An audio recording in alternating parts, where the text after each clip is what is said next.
everyone, welcome to another video. If you're new here, hi, welcome. My name is Irit, and on my little corner of the internet I share my crochet adventures.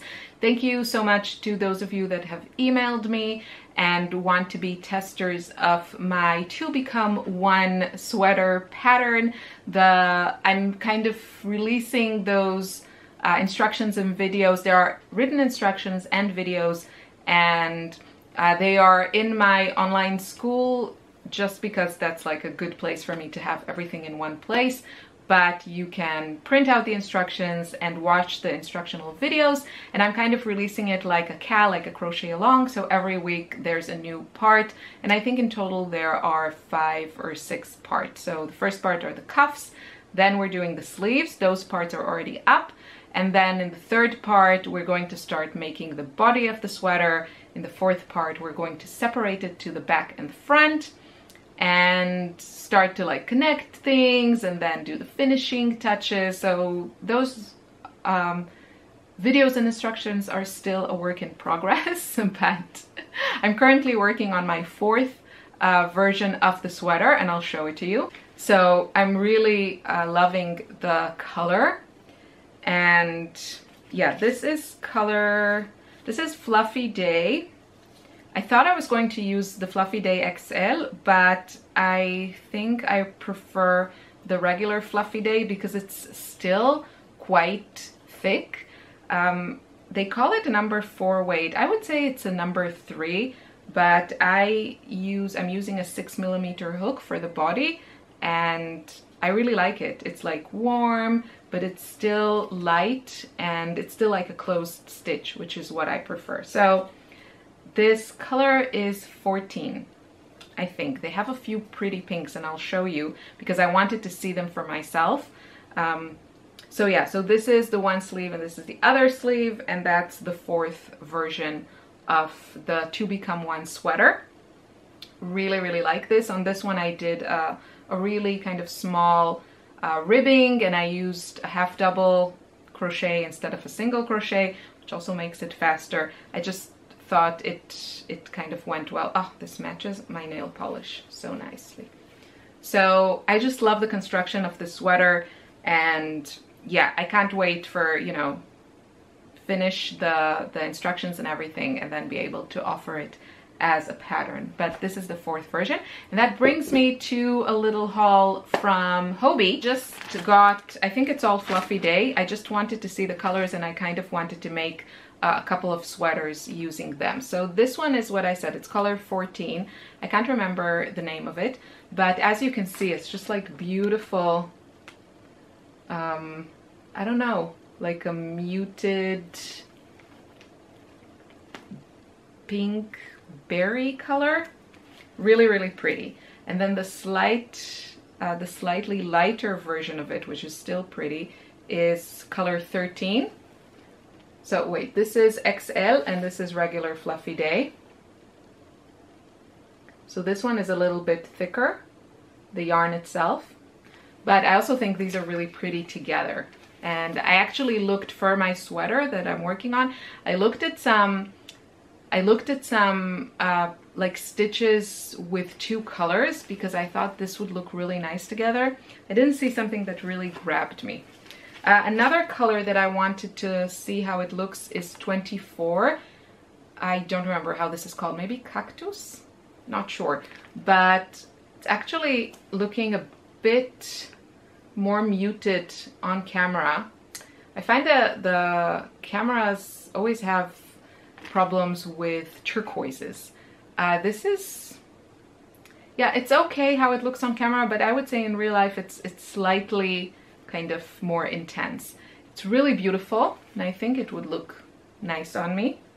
So I just got the one to see the color, and the one I also, okay, I think this one is, yeah, this is color 16. So this one is just like a little bit deeper. I'll show it next to this is 14, and then this is 13. So I think these are beautiful together. This one, I feel like the darkest one is, I feel it's a bit more red than the other two, which feel more pink to me. But I still really, really like these together. So I think I also got just one of this color to just see how it looks. Yeah, and it's just the same thing. I got some Fluffy Day XL and then some regular Fluffy Day, so I'll show them to you. This is the XL, hello, and this is the regular one. And yeah, I like them both, but I'm not sure if for wearables I still might prefer the regular Fluffy Day, just because, yeah, it might just make a nicer, lighter fabric. So that's what I got from Hobbii, just a bunch of the same, just to have enough to make a sweater from both of these shades. And I can show you what I'm working on. So this is just like my, okay, I'll start with the good stuff. So I'm making this sweater. I'm really in love with what is happening here. I'm working on a granny square sweater that I saw something super, super expensive online, gorgeous, and I want to make my own cheapy version of it. And I'm using this glorious, very synthetic yarn from Phildar. So I don't think this is so easy to get outside of Europe, but if you're in Europe and you want something that has this effect, it's just so gorgeous. Look at that. I just love, one of the things that I don't always like about granny squares is that they have like all these holes in them, and then you have like all the stitch definition. I don't know how on board I am on that look, but with this kind of fluffy yarn and these color combinations, yes please. So I'm going to make a cardigan from these, and yeah, I'm making these squares, really loving the whole process and the colors. And my 5-year-old keeps getting into this and grabbing a bunch and coming to me and asking me if she can take them. I don't know, just to play with them. I understand it's like very, very tempting and appealing. And I keep telling her, no, please don't. They're precious to me. So she asked that I make her some. So I took some of my Piccaso yarn from Ice Yarns, and yesterday, this I just found in my stash. I think I was trying to make some pattern from, yeah, something that I had. And I made her a granny square from Piccaso yarn. And also I have this book about like different designs for granny squares. So I made this one as well. And I have to tell you, I don't think I would wear anything made from this yarn, but working with it made me so, so happy. And yeah, my daughter Lily, she saw it and then she brought some buttons and made me sew some buttons in there for some reason. So I did what she asked, but yeah, this is how I spent part of my evening yesterday, and it was just a joy to work with. This is again like super synthetic yarn, but I don't know, these colors just make me so happy. Could probably live without this purple here, but other than that, oh, this is just delicious. I don't know, I have to think what I can make with it and combine it with like some sort of like neutral, maybe something like black would just like really make it pop. And I don't know, do something with it, because I really, really like how it looks.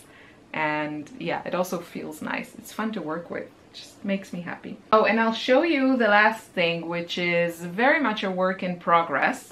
And it's not crochet, but I'm gonna show it to you anyway. So I'm working on this frame, and the idea of this was actually to take one of my recent kind of favorite paintings and create some sort of like textile version of it.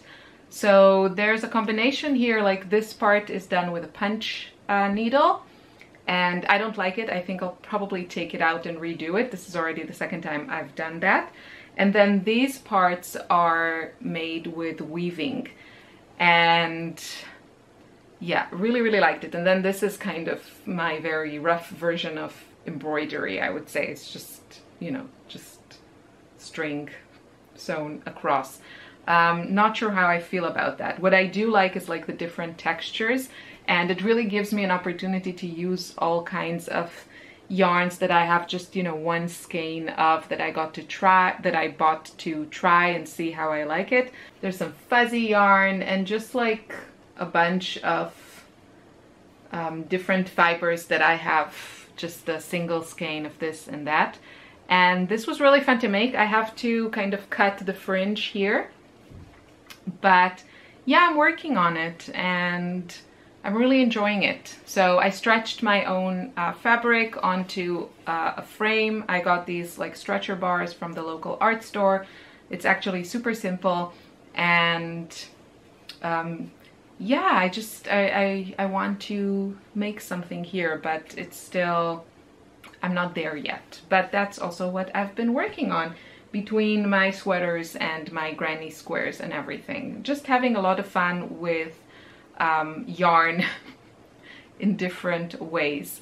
So that's what I've been up to. Thank you so much for watching. If you are interested in being a tester for my sweaters, you can email me. I will leave my email address below, and I would love, like, the more the merrier. Of course, this doesn't cost you anything, just your willingness to take a chance on me. And I also kind of change things as I go. As people give me feedback, I change things and make it better, hopefully. But it's a really interesting process. I've never written a crochet pattern, and I just really love the construction and the whole process of making this sweater, and I want to share it with other fellow crocheters. So thank you for those that have already joined me in this endeavor, and if you're interested, then I'll leave the details below and you can still join us. And that is it. Thank you for watching. Bye bye.